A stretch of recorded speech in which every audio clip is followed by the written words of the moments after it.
Hi, I'm Jessica and I'm with Nexus Youth and Family Services. This is our September Wellness Workshop, Suicide Awareness and Prevention.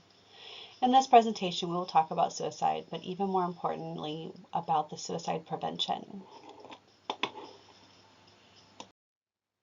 Most of us will be impacted by suicide at some point in our lives. Yet, how much do we really know about suicide, and more importantly, how to prevent it? Here are 4 questions to ask yourself as we begin. And don't worry if you aren't sure or whether you answered them correctly. You will have the answers by the end of this presentation. What are 3 critical warning signs to suicide? True or false? You should never ask someone if they're thinking about suicide. What are 3 ways to help someone who is willing or having thoughts of suicide? Name at least 2 suicide prevention resources that are available 24/7. These are examples of some questions many people have about suicide prevention. This presentation will address these questions and hopefully others you may have or have been asked. Before we get started, let's clarify some recommended terminology. When it comes to suicide, the terms, phrases, and words we use can have a significant impact on the way messages are received. Messages can either encourage someone to reach out or they can push them further away from the support they may need. The suicide prevention community is trying to clarify the way we all refer to actions related to suicide to better support help seeking among those who are at risk. One phrase that's often used is committed suicide. It is recommended to avoid these terms because it's most often associated with criminal actions. Framing suicide in this way can bring about feelings of shame, guilt, or stigma that can be hurtful to the lost survivors or inadvertently reinforce a negative biases, preventing people from reaching out for help. You may also have heard the referred to successful or unsuccessful suicide attempt, but there is no success or lack thereof when talking about suicide. These actions should be referred to clearly as death by suicide or an attempted suicide. Using these phrases helps to remove the negative biases or shame or stigma. One recent study explored this terminology and found that among respondents took their own life, died by suicide, and attempted suicide received the highest consistent marks for acceptability. What causes suicide? In the desire to find answers, there is a danger of oversimplifying the cause of suicide. What are some things you have heard or thoughts causes suicide? Common one may include mental illness, military service, or bullying. Yet we know that most people who have experienced these situations and conditions do not die by suicide. Attributing the cause of suicide to any single factor can signal that a suicide response is normal, which might discourage people from seeking help for themselves or someone else. It can also make suicide seem inevitable. Whenever the factor is present, a message that discourages hope for recovery. The truth is that causes of suicide are complex, and typically there are many different factors that contributed to suicide risk over time.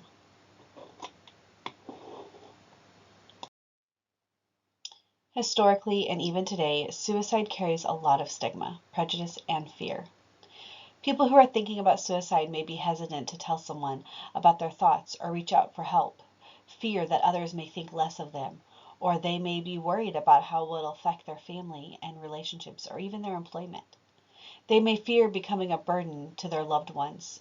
Some may doubt that anything can be done to help them, so why bother? It can help to understand that people who are having thoughts of suicide are experiencing intense emotional pain. Most of the time, they do not want to die, but they can't see a way out of the pain and don't feel like they can continue living with it. Not wanting to live is actually very different than wanting to die.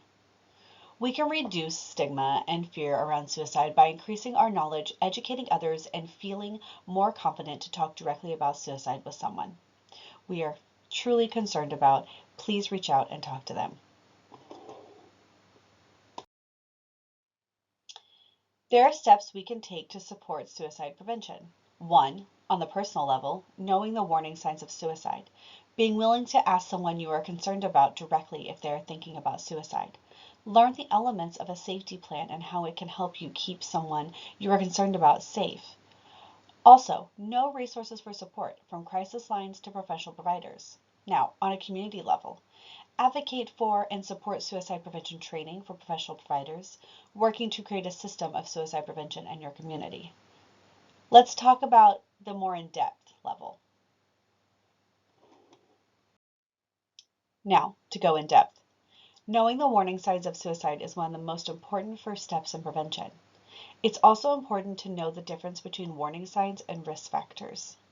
Warning signs are or is the earliest detectable sign that indicates a person is at heightened risk for suicide in the near term, which means within minutes, hours, or days. These are observable clues and behaviors. They relate to an individual's immediate state. Similar to warning signs of a heart attack, such as chest pain or shortness of breath, the warning signs of suicide signal the potential for immediate or short-term crisis. Also, similarly, it is a cluster of these signs that may most strongly signal risk rather than only one or two warning signs. Now, risk factors. Risk factors are long-term, population-level factors that are associated with greater risk. Risk factors do not cause suicide and are not in and or of themselves an indication of immediate risk.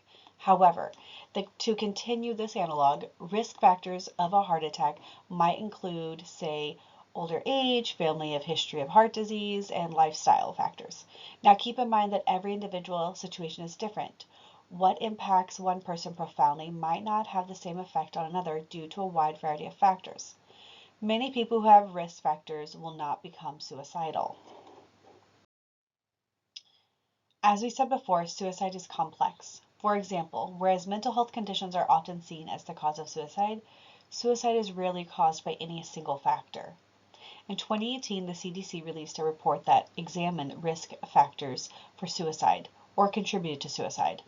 The report found that many people who die by suicide are not known to have mental health conditions at the time of death. Other problems more often contribute to suicide, such as a problem in relationships, substance use, physical health, and stress around employment, housing, and legal issues. While suicide can impact anyone, certain populations are more impacted disproportionately by suicide, meaning the rates of suicide in these groups are higher compared to others.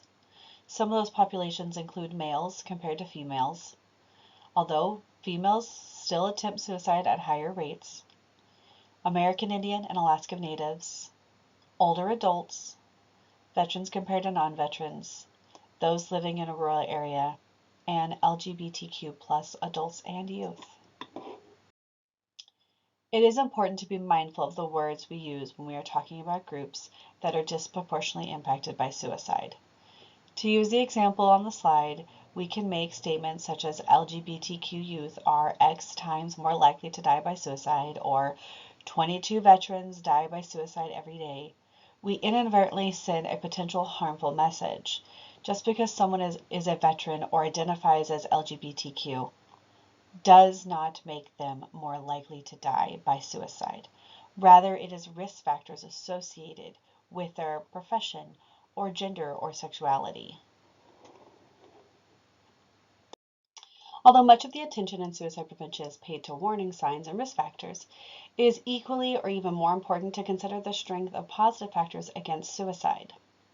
Now, protective factors are characteristics and circumstances that can help protect people from suicide. In theory, a person with a strong protective factor would have a greater coping skills to deal with stress than someone without supports, therefore reducing their risk.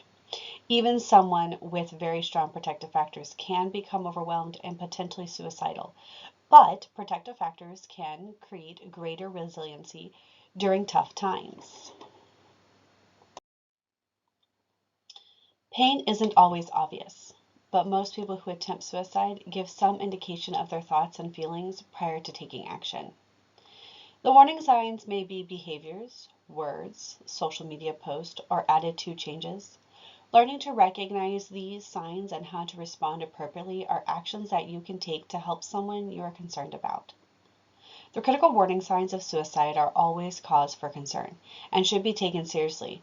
These include threatening to hurt or kill oneself, or taking or wanting to hurt or kill oneself, looking for ways to kill oneself, such as purchasing a gun, stockpiling pills, or researching suicide methods online. Talking or writing about death, dying, or suicide when these actions are out of the ordinary for the person. Warning signs are especially concerning when the behavior is new, has increased, or seems related to a painful, even loss or change. Examples might include the loss of a job, a spouse, or a loved one. These are additional warning signs that may not indicate an immediate crisis, but are also cause for concern, especially when the behavior is new or has increased or seems related to a painful event or loss or change. Feeling hopeless or worthless. Feeling trapped or in unbearable pain. Fear of becoming a burden. Increasing the use of substances, especially alcohol. Extreme mood swings. Sleeping too little or too much. Withdrawal or isolation. Sudden uplifted mood without a reason. Preoccupation with death or a lack of concern about personal safety. All of these are signs that should be taken seriously. Here is a website that you can go to called Know the Signs, and you can spend some time there looking at all of the different facts and things that you should be aware of around suicide. Signs that you can see in older adults or younger adults. You can look at teens, kids. It's a great website to go check out and learn. Time to prepare for the conversation. Take a deep breath. Create a safe and calm environment. Give yourself plenty of time so the conversation won't feel rushed. Be prepared with resources to share with them or with their loved ones. And think, how will you respond to the direct questions of whether they are thinking about suicide? If they say yes or no, how are you going to respond? Listen more than you talk. You don't need to have all the answers. The most important thing you can do is listen and be there for the person. Make sure you have your own supports in place to help you debrief and distress. Self-care is vital to being able to effectively care for others.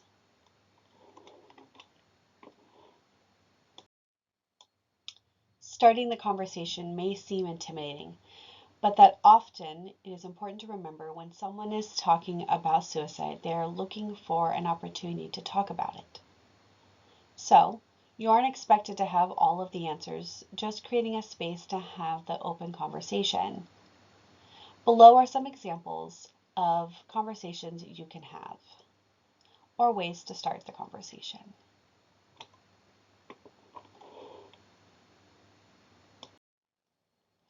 Asking someone directly if they are thinking about suicide is one of the most important parts of this conversation. It may be difficult, but it's the most important piece.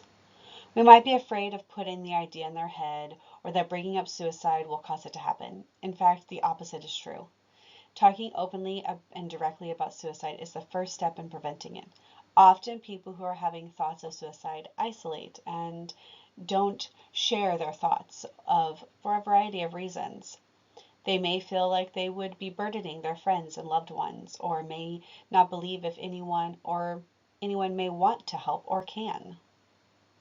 Asking directly about suicide invites the person to talk openly about their thoughts, letting them know you are there to support them. It helps convey that you aren't scared to talk about suicide and can help them feel less alone. These conversations can release a pressure valve that begins the process for reducing risk by making suicide an issue that we are going to address together. These are several ways to ask directly about suicide. For example, are you thinking about suicide is the most direct way. Notice that the language is very clear and direct. Asking, are you thinking about hurting yourself, may miscommunicate to the individual whether you are actually asking about suicide. Some people don't see suicide as hurting themselves, as they may think it will release their pain, which is not true. Or they may think they are referring to self-harm. It's important to be direct. Have you thought about how you would do it? Have you made a plan? Determining whether someone has developed a plan helps determine their risk level. Development of the plan is usually what distinguishes low from moderate or high. When do you feel the most pain? What happens before that leads you to thinking about suicide? Understanding what drives the pain and helping the individual explore this can help you better empathize and may also help them begin to gain some control over their thoughts around suicide. When you ask a person if they're thinking about suicide, they may say no. Below are some tips for what to say and do if that happens. Continue to encourage them to talk and about their feelings, supporting them in coping skills and resiliency, asking them what helps them to feel better. Encourage them to reach out to resources such as the Suicide Prevention Line or other resources that can offer tools for coping and support. What if they say yes? Take it seriously, but remain calm. Remain calm. Remember that just being present with them is helping to reduce their risk and keeping them safe. Thank them for their honesty and openness. Encourage them to talk about the reasons they feel this way and listen. Truly listening is the most important action you can take. Explore and see if you can help them identify some reasons for living. Encourage them to reach out for help. Let them know you'll support them. And offer to make the call with them. Quick recap so far. Find the words to have a conversation with the person you are concerned about. During the conversation, express your concern and mention specific things that you've noticed that have caused your concern. And last, ask them directly if you are thinking or if they are thinking about suicide. The next step is to plan for safety. Ask them if they have access to weapons or medications and work with them to safely store those items. Help them identify signs of crisis and things that they can do to help take their mind off the problem. Make a list of who all they can call when they are in crisis. This can include trusted individuals, mental health professionals, or crisis lines. There's an app called Be Safe. It's a wonderful app that has a safety plan embedded into it. You can download it and fill it out at any time. Safety plans are huge. They're like a contract of this is how I need help and this can help me create safety and I know you'll support me. Doing a safety plan with someone is the biggest thing and a huge factor that you can help them with. Resources. Having a list of resources available before you have the conversation is helpful, not only to share with the person you are concerned about, but to show that you support them and to show them that they have the confidence to trust you. There's the National Suicide Prevention Line, 1-800-273-8255, or a crisis text line. You can text hello to 741-741. If you have ever been seriously concerned that someone might be thinking of suicide, in this position, you know how difficult it can be. The fear of saying or doing the wrong thing or not doing enough can be very overwhelming. It may seem like the safest response is to call 911. While this can be true in some situations, in most situations, a less drastic response may be more helpful. There's no foolproof process for knowing exactly the right thing to do. Trust your instincts. If it tells you something is wrong, leading with compassion can help create a safe space for people to talk about their pain, and this is one of the most helpful things that you can do. If you feel the situation is beyond your abilities, or if you feel that the attempt is imminent or an attempt has already occurred, then you should call 911. Calling 911 connects the situation to first responders such as law enforcement, firefighters, and EMTs.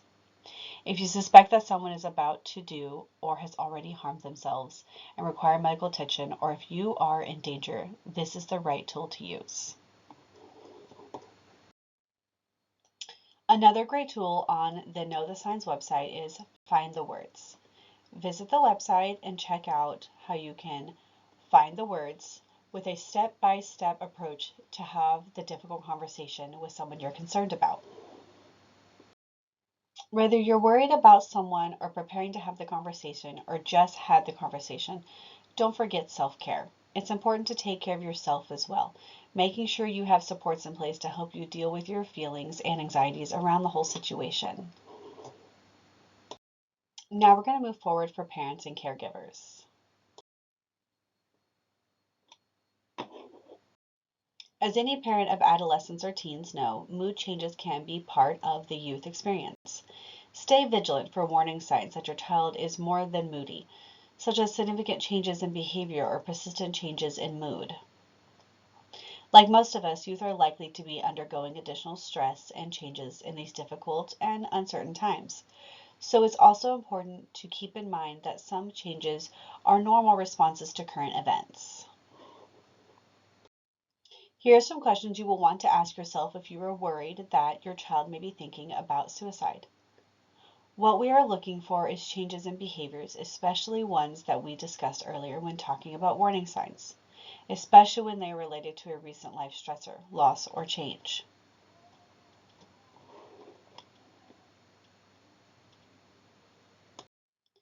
Crisis lines are useful resources that can help you decide on next steps.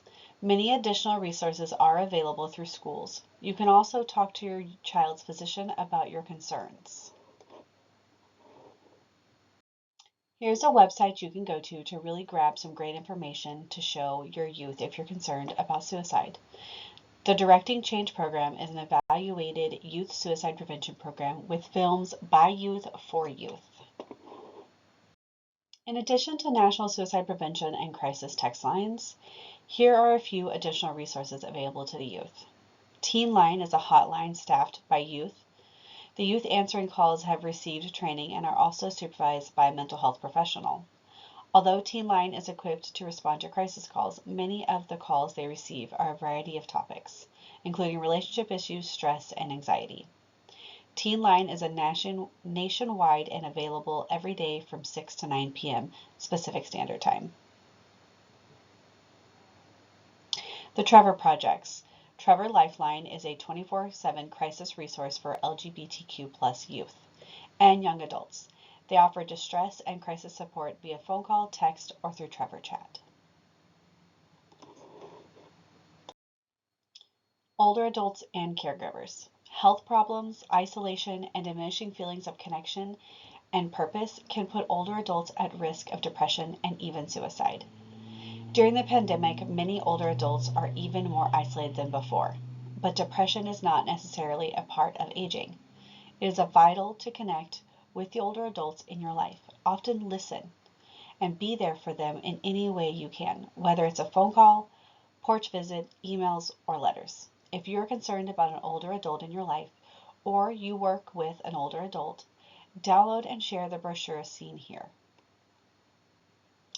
Friendship Line offers 24/7 crisis services for older adults via phone by calling 1-800-971-0016. Here are the 4 questions you saw at the beginning of the presentation. Have a look at your notes and compare your responses now. Do you think you know the answers?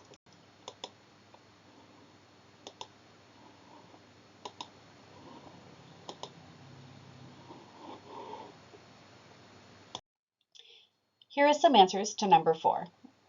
Local resources are Amador County Behavioral Health, Network of Care Online Resources Directory, and for even more local support, you can reach out to us at Nexus Youth and Family Services at 209-257-1980, extension 118. You also can reach NAMI of Amador at 209-256-1293, Sierra Wind Wellness and Recovery Center at 209-223-1956, and Victory Village Veteran Support at 209-223-2286. Thank you so much for taking the time to watch this. I truly hoped it was helpful, and if you have any questions, please do not hesitate to reach out. We are here to help you. Thank you so much, and we'll see you next month.